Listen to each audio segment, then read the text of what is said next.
Hey, what's up? This is your friendly neighborhood artist, and I just wanted to show you what I came up with over Easter. Super cool. So I took some tips. Well, actually, I just had Ross draws on in the background, and just kind of copied this face here, this angle, and the arm and the sword. Okay, so pretty much this character came from a Ross Draws example that recently had come out, and but I made it my own. I mean, had the hair thing going on. Different facial features, generally, different kind of sword, and my recent method I've been running with is to create the entire figure as it is without doing any details first, then eventually adding things like clothing and so on. But I started with that idea. Definitely like the idea of this nose. It's all about that nose. The nose blends in with that upper lip. This is just like so super unnatural, but it's that cool style that you see Ross Tran draw, and then I drew this separately. I had her meet the Easter Bunny man. I had him, kind of have like this ancient, I don't know, definitely Asian-looking weapon right here that he carries with him. It's really awkward looking. I don't know if I've seen that necessarily anywhere, but it came to mind. Got this angle of the arm, the hands. Still have the tail. How could you go without that? But started with this shape right here, and then built it out. Now, I don't really normally do. I think the term you guys use out there in the artist community is furry. I don't usually draw like humanoid animals, so this is a first for me. Now, of course, people have drawn, can draw, and will continue to draw. But let's take a look at what I did to build on this. I'm gonna add on this other layer, and you can see right here what this other layer is the clothing. A little bit of extra details. Here's with the clothing and without, without. Let's look at the details on our Easter rabbit here. We got, I don't know if I can find it. Yeah, here we go. With more details and without. Now with the details, I added a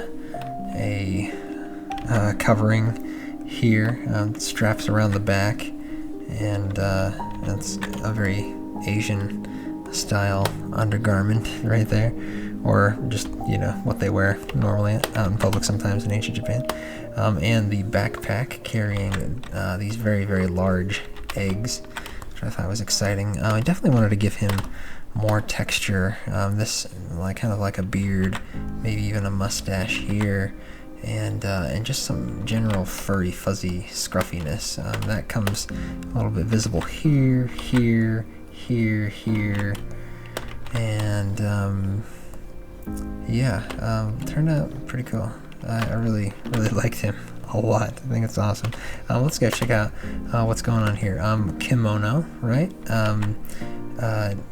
Showing a little bit of the collarbone and chest, not so much shoulders, but pretty wide collar here, and from the chest drawing the lines of the wind stretching out the fabric out this way.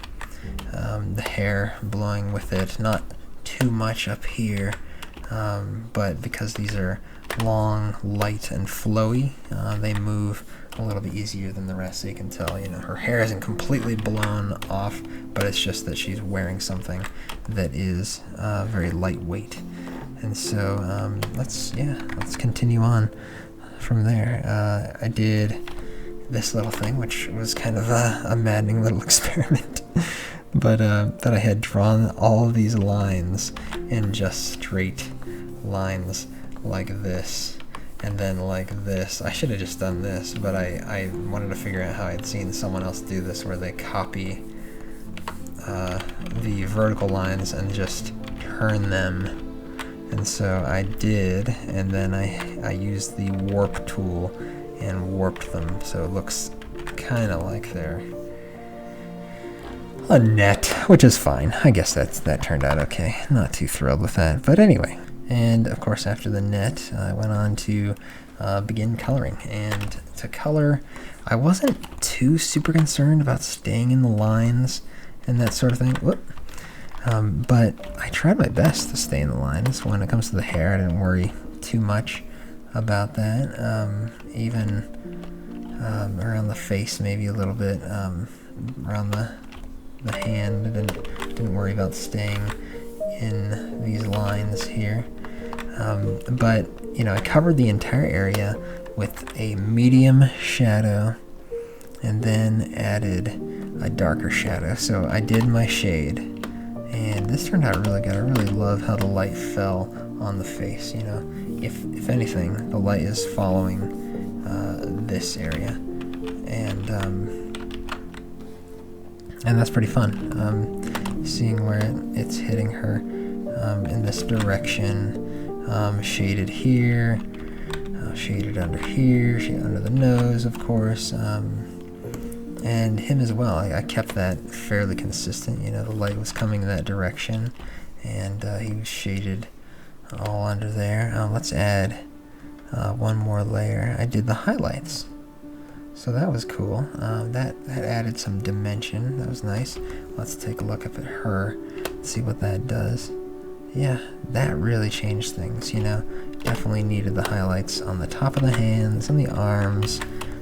Needed those highlights on the chest, on the nose for sure. You know, the hair really benefited from that. The feet, that added some depth, right? You can see this ankle exists only because of shading, so that's pretty cool. And then color, I just stuck it all on in the same place. Turned out pretty cool. Variety of colors, one with red hair. Eventually did some green eyes. I made this way too big. This image size, if you guys want to see, is absolutely ginormous. It makes 0 sense to be doing this like that. How many pixels? Yeah, like way too many pixels, Zach. I don't know why you even bother. No one's going to be looking this close, but it's really fun, you know. The work I did on the eye, giving him that red look. These very colorful pieces here. You know, his loincloth having some special colors, and being all over the place here. I added a background layer just to give it some crazy pizzazz and make it look festive. But let's look at that final layer I did right here. This was an extra layer of dark shade, which, boy, I realized that was necessary. Let's look at him, the before and after. So here's after, here's before, and after, before, and after. Totally necessary under the ears, totally necessary in his crotch area, and necessary in the chest. It's just made things pop out quite a bit more. You know, and the weapon, of course, began to take shape right there. As far as she goes, I think the only thing I wasn't happy with was how that darker layer ended up here, and this didn't seem very natural right in this section, which is fine, but I think it looked good generally having some darker layers, even just a little touch on the lips right there, on the eye right there. That big difference right there was really useful. Here I thought that helped quite a bit. Under the arm, the shadows just looked significantly better, and yeah, that's what I did. Then finally some color dodge. So let's look at that, see what that does. Before and after.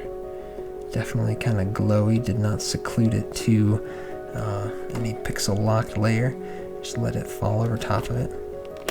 And I really like seeing like a blue color dodge on top of this weapon here.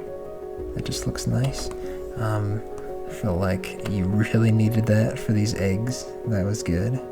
That was really, really good. I think over the eye made him look a little bit more magical with that reddish color dodge. And, you know, just generally where the sun hit him, it looked like it needed some color dodge. That extra color over there looks really, really fun. On her, she had a little bit more of a magical glow to her face by adding it on the eye kind of sharply, and on the nose, on the forehead, the hair, of course, getting different shades going on in there, and all the other spots where the sun was shining. This is kind of cool to see a little red there. And again, you know, not that anyone's noticing, but it meant something to me. So anyway, happy Easter, everyone, belated, and I hope you enjoyed watching this little walkthrough. Thanks, and subscribe if you're interested, share if you'd like, and ask me any questions or submit any requests. I'd love to see and do some more ideas. Thank you.